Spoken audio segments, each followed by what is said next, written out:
force has always been there. The third force has been a grouping of people who are disgruntled with politics, within ZANU-PF, within all the political parties, a group of people who have decided not to take part in politics or vote. Every day, the third force is getting strong. The split in Zim People First benefits the third force. The in-house fighting in ZANU-PF benefits the third force. The in-house fighting in MDC benefits the third force. There is no party which is not embroiled with in-house fighting at this present time. And that has become the core business of the political parties, rather than focusing on, when they're in power, what they will do. That certainly has not become their core business. I want to talk about the leadership renewal which is needed in the country right now. Do you have to belong to a political party to lead? Do you have to be a politician to lead? Or you have to be somebody who is tried and tested, who's not corrupt, who can stand before people, and people look at you and say, yes, this is the person that we want. Anybody coming out of ZANU-PF and wanting to lead will not certainly qualify and even meet the test, because of the fact that they are embroiled with corruption, the failure of the government to deliver, are some of the issues that they'll be faced with. I've been thinking and talking to a lot of people. Let me say this to you. We are working with the war veterans. We've always believed that the way forward for Zimbabwe has to do with the war veterans. They were critical in the mobilization of the people during the liberation struggle. You cannot ignore that. They were critical of the mobilization for ZANU-PF during every election. And this is the first election that we are going into, 2018, that the war veterans are no longer supporting ZANU-PF. And I think the question is, who is talking to them? And what are they thinking? What are the strategies that they have? And I realize that there are no political parties that have made inroads in talking to the war veterans, who are critical in terms of us dislodging ZANU-PF from power. Clearly, there is the aspect of violence, the reforms that we talk about. The violence which I think, and the reforms which I think need to be addressed for elections are the violence, the vote buying, and the intimidation. But we have the war veterans who were instrumental in that. If they're out of it, who else? Let's also be honest. The Northern by-election was not as violent as other elections. The Bikita West election was not as violent as other elections, which definitely tells you that the core and the people who perpetrated violence are no longer part of it. So what else should we push for in terms of reform? Vote buying. We cannot control that, because any institution, any government in power will use state resources. Even Obama used Air Force One to go and campaign for Hillary Clinton as a Democrat. Nobody said anything. So any government in power will use state resources. We all know that. Even if MDC, Zim People First, or any other party was in power, certainly they would use state resources to defend themselves, to drive their agenda. So to me, that's not an issue to talk about. It's the vote buying, which is critical.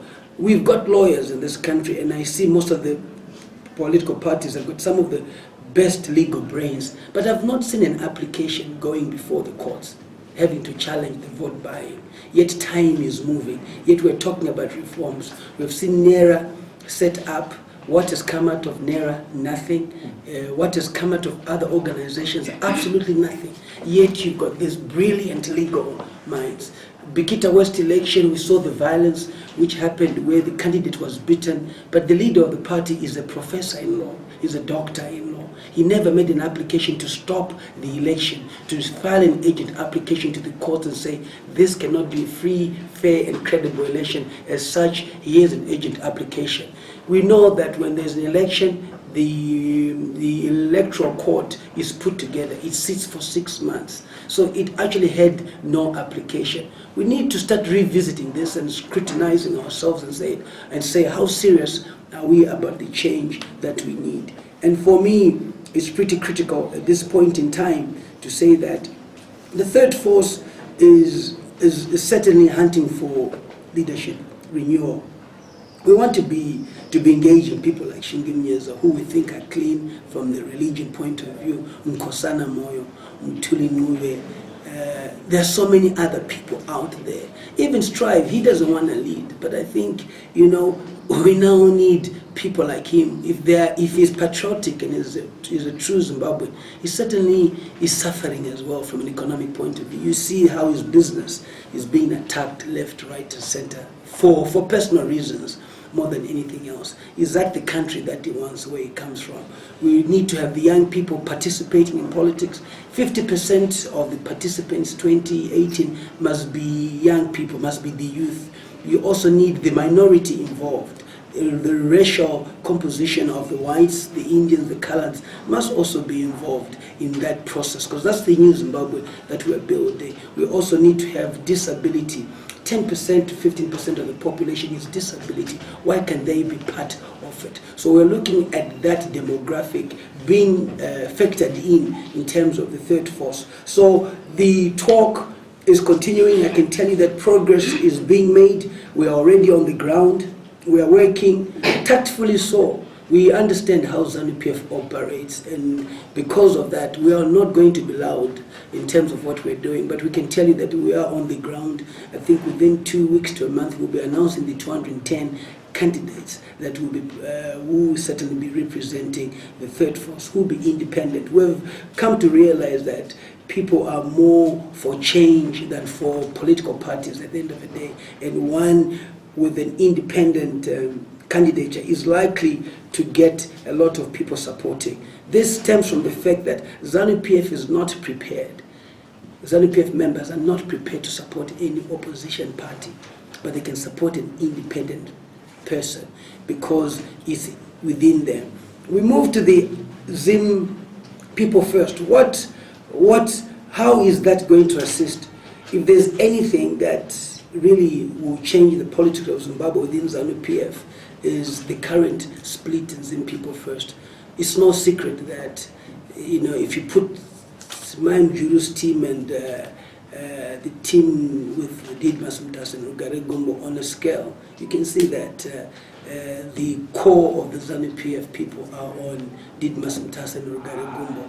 And clearly I do associate with Rugare Gumbo's statement of saying there's no point for a coalition. And I've always said this, a coalition does not happen before election. An alliance, yes. A coalition happens after the first round, because you never know who's going to win, because you are not in power to be in coalition. You are in power to win. So first round dictates who has won and who has lost. Thereafter, with the percentages, which are there, if there is no one who's won the first round, then can you be able to then have a coalition with the figures put there? The Zim people first, led by Didmas Mtas and Rugare Gumbo, is genuine. It is one that the ZANU-PF people relate to. I was looking for a home. I'm now considering that, you know, I associate with them, I was part of them, and there's no reason why I cannot join them if I then decide to join a political party, because we were expelled for the same reasons, and we were strong in ZANU-PF, and we are the face of ZANU-PF. So it's now for the ZANU-PF to decide whether to go the Didmas Mtas Rugare Gumbo way of the leaders who equally match that of Mugabe. There is no one else in this country in terms of leadership age who's able to articulate issues, to share the history of this country better than Didmas Mtas and Rugare Gumbo. That's important in moving forward.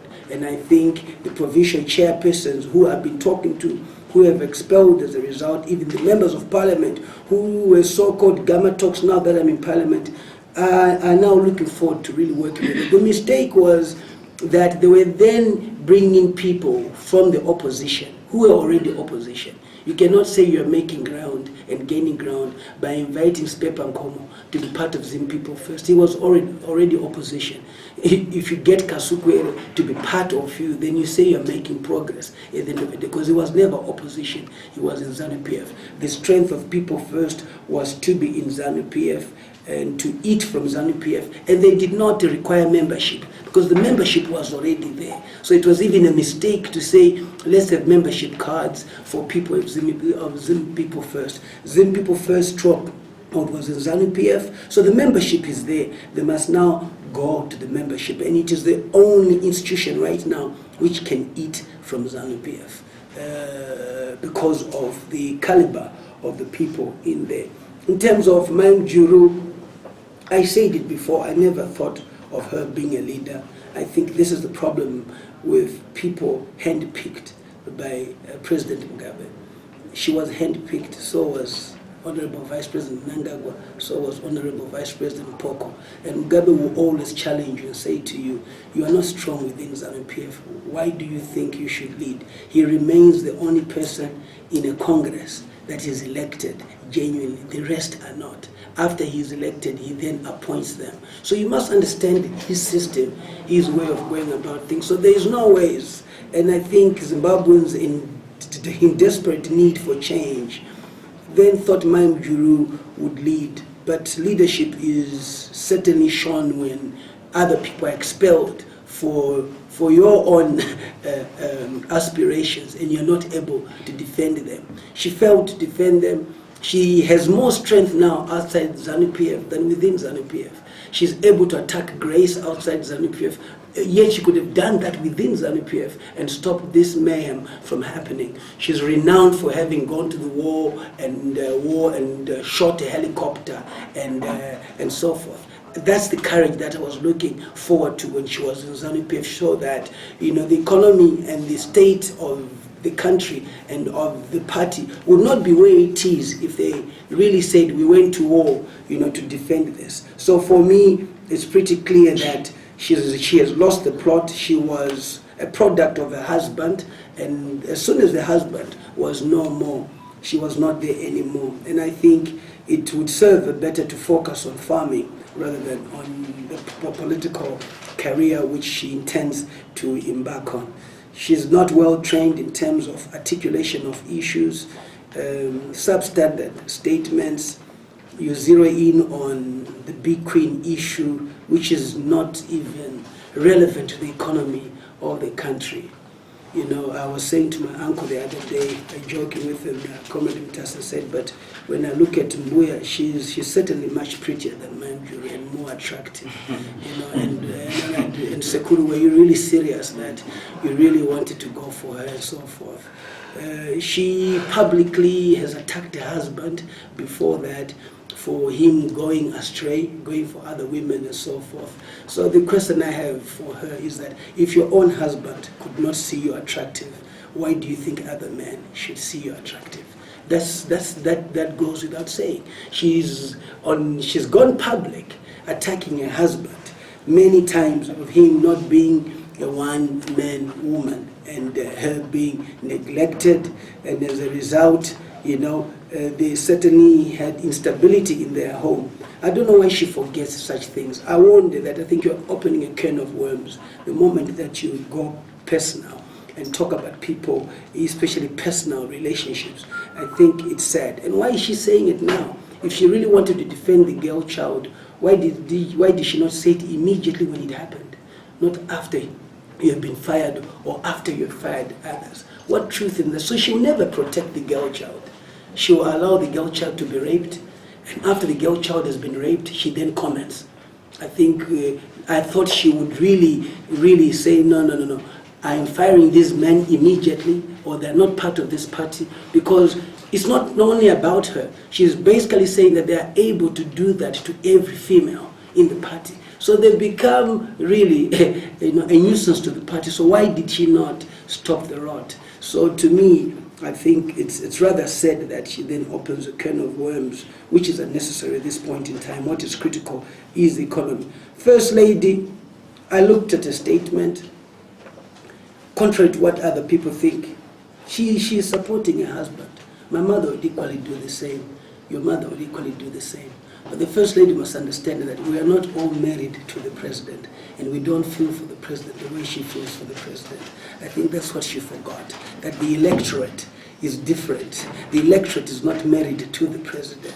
But, You know, I say kudos to the First Lady for standing up for the husband. You know, every woman would do that. And I think she certainly enjoys more than anybody else in being the First Lady, and she certainly would want that to continue. So I saw absolutely nothing wrong with that. In fact, she is better off going around having to praise her husband than having to really shout at people. You know, I think that's a better role for her in supporting her husband, saying he's the right man, even in his grave he'll be able to rule and so forth. Listen, I think it's what we must do after, which is what is important and so forth. We cannot change that mindset. It's always there and so forth. But what certainly comes to mind is that, and I've come with this tagline. Okay, voting for Mugabe 2018 is voting for Grace Mugabe. Voting for Robert Mugabe 2018 is voting for Grace Mugabe. That's really what it is. The president certainly hasn't got the capacity anymore from a physical point of view. Intellectually he might have, but from a physical point of view, to really comprehend and to deal with some of these issues. And naturally, even when my father is struggling, he needs medication, he's sick, it's my mother who comes to his aid. So when you've got somebody coming to your aid, you start relying on them. Unfortunately, you know, the executive powers are usurped in that regard. You know, and I think that's where the worrying concern is, the incapability of a president to comprehend, to address issues. Who else does he trust the most? It's obviously the wife, the First Lady, who's there to equally support that. So to me, I think these are some of the issues which I think are pretty critical in terms of what is to happen and so forth. You know, talking about the succession issue within ZANU-PF, the president will not fire Mnangagwa, but he will not give him power. He will not fire Mnangagwa, but he will not give him power. So that's his game. He continues to go. There's no ways, if you understand politics and you belong to an institution like ZANU-PF, where they go to conference and they endorse the president.